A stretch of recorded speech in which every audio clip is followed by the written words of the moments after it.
This is the book that was published yesterday, The Rise and Fall of the House of York. It's an unauthorized biography of Prince Andrew written by a well-known historical writer. So it's 4 years of research and a bunch of FOIA requests. It examines Andrew's links with Epstein, which says that their relationship was earlier, continued longer, and was much more frequent than reported. Now, by the way, guys, if you look at Prince Andrew and Epstein, there's only one photo.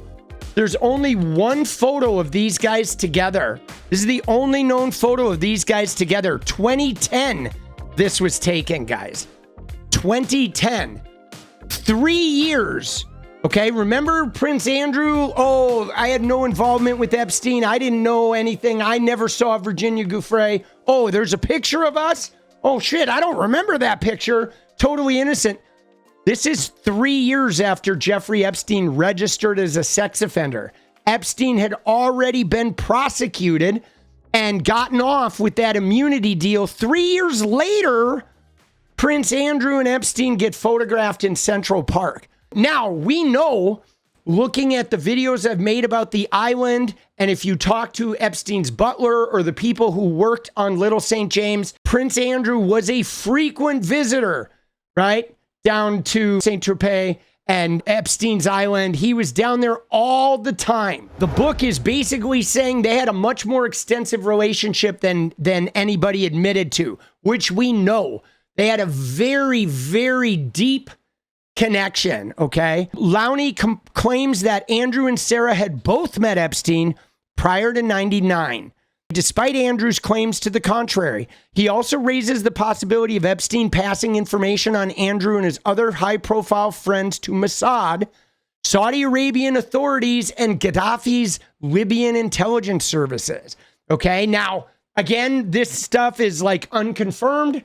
This is what the writer's pulling out after his research. Now, we should note that this picture of Prince Andrew and Epstein, this was in 2001, this picture, and that's Epstein taking the picture. Oh, here we go. Included in these references to Epstein was the claim he had an intimate relationship with Melania Trump a year before she began dating Donald Trump.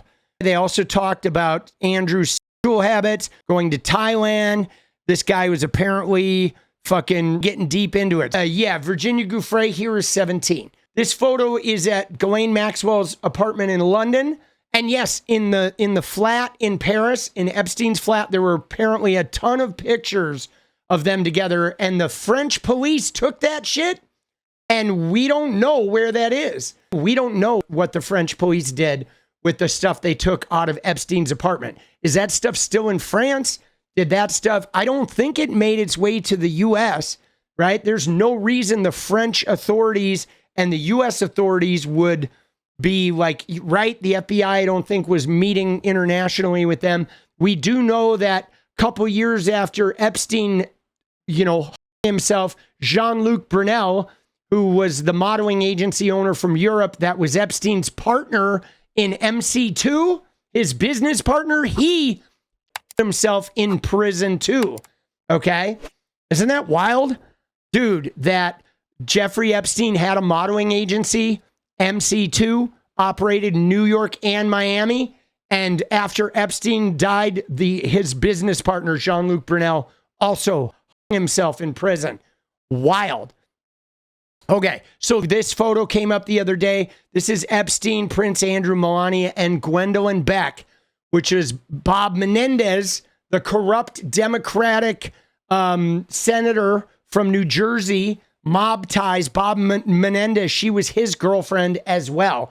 And several of the Epstein victims pointed the finger at Gwendolyn Beck being involved in orgies with them. I mean, dude, this is crazy. But so let's see what Michael Wolff says here about this book. By the way, everybody, I'm going to say if you're jacked up on caffeine or whatever, like I am, get ready to slow down for a minute, because Michael Wolff might be one of the slowest fucking speakers. You know what I mean? Right? Oh, shit. I'm going to get a little herbal tincture going. Resistance to vampires and fucking government-funded pedophiles. All right, you ready? Here we go. Michael Wolff's going to take us there. 3 minutes. It's probably going to be like 5 sentences. Here we go. A new book was published yesterday in the US and UK entitled The Rise and Fall of the House of York. It's by a British journalist by the name of Andrew Loney. And it's about the pathetic life of Prince Andrew, but it is also about his connection to Donald Trump, Jeffrey Epstein, and Melania Trump. And in fact, it contains a passage in which Epstein is quoted, and this is from an interview apparently in 2007, where he says that he had sex with Melania a full year before Donald Trump commenced his relationship with Melania. Now, dude, that's big, right? And from an interview, no less. I think that's kind of big, right? Epstein hanging out with Melania. I know somebody made a comment about the only time you see Melania smile is when she's hanging out with these total fucking weirdos, right? Dude, crazy shit going on, bro, with these guys. These are some dirty birds, bro. This shit is like dirty birds, right? Here's another one. There's fucking Epstein, Ghislaine. I don't know who this is. Dude, fucking wild, man. Dude, yeah, the smug face. Dude, Epstein, like, he does the weirdest photobombs. If you really go back and you look at these parties, like, Epstein photobombs, like, a lot of people. And he always looks very, very fucking bizarre when he does it. The hardcover copy of the book was widely available yesterday, and it contains that passage. But the ebook and the audiobook, which were also released yesterday, do not contain that passage. So interesting. Isn't that crazy? So the hardcover book that has that passage about Epstein and Melania sleeping together, right? The hardcover book, which obviously they printed who knows when, probably like 6 or 7 months ago. But between then and now, the ebook and the audiobook, that's been removed. Right? Yeah, no, they couldn't redact it from the hardcover. Exactly, because they'd already gone to press. That's crazy, isn't it? What happened here is that between the printing and the distribution of the book and its release is that Melania Trump started to send threatening legal letters to anyone who might connect her directly to Jeffrey Epstein. Oh, Hunter Biden, anyone? Right? I mean, Melania did this because the first people to break this story about Melania and Epstein was the Daily Beast. Okay, they did an article about it. You may have seen Keith Edwards did a video on the Daily Beast article about Melania. He was like one of the first content creators to do a video about that. And YouTube hardly showed that video to anyone. They totally squelched it. Like, I was following that video for the first couple days, and it was like getting no views. It was totally getting like binned off to the side.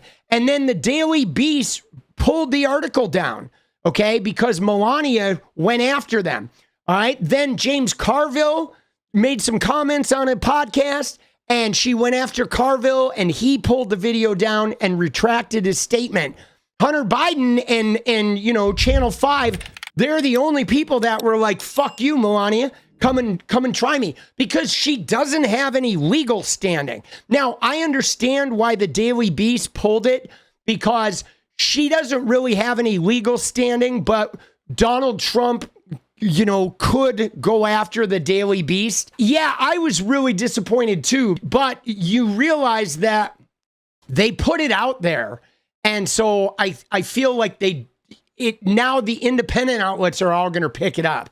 And then maybe what'll happen is eventually we'll break through to where they realize they can't really do anything to stop it. And then maybe it'll all come back. But I am disappointed anytime a media outlet like caves to Trump.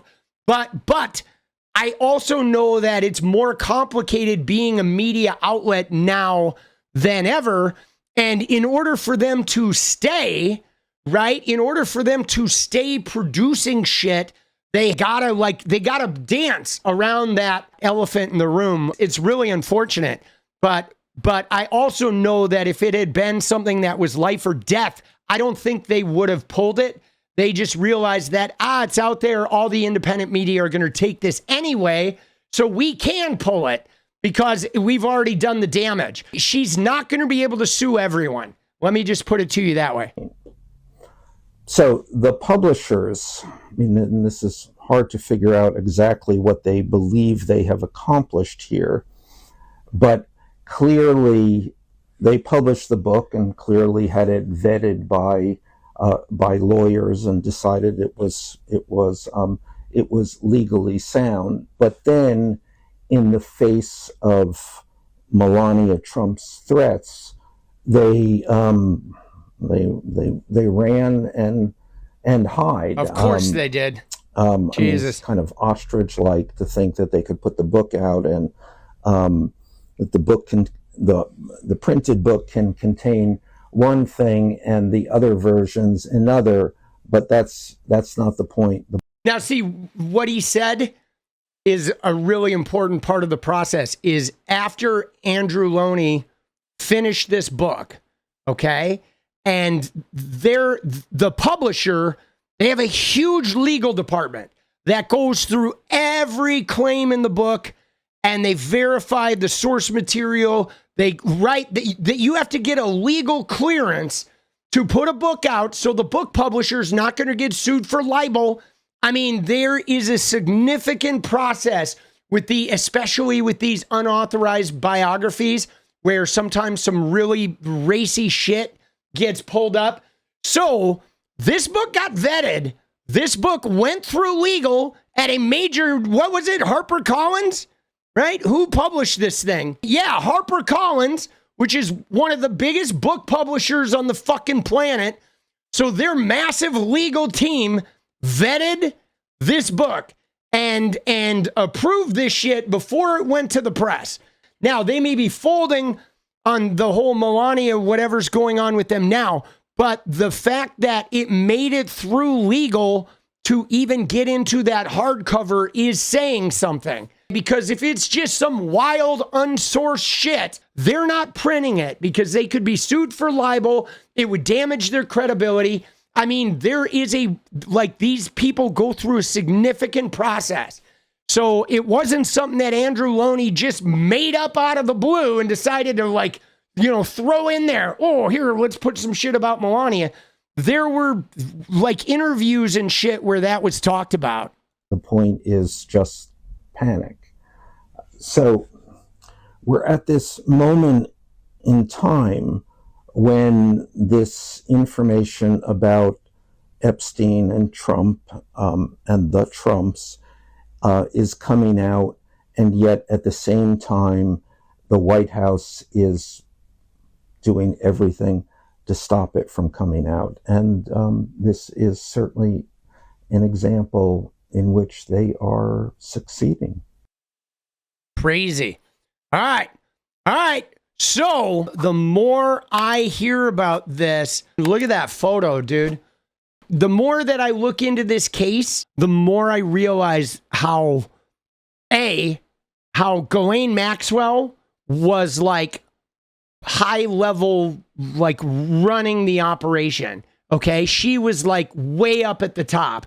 And B, Melania is deeply involved in this shit too. He's closer to Ghislaine. Yeah, he's always like that in pictures, right? If you look at, I have some pictures of Trump. Look at this shit. You ready? This one. Trump, Ivanka, and Melania. You look at this picture, who's his wife, right? Tell me who his wife is. You know what I mean? I mean, dude, and there's another one, guys. There's a group one where it's The Apprentice, okay? When The Apprentice came out, they always have a big premiere party when your show comes out. And this is the photo from The Apprentice premiere party, okay? And there's Trump with Ivanka. There's Melania, and there's who he was married to, and there's his fucking mistress, Karen McDougal. And every time you see Trump in a photo with his wife and Ivanka, he's like moreover, like it always looks like Ivanka is his date. Okay, isn't that crazy? Yeah, this is Karen McDougal.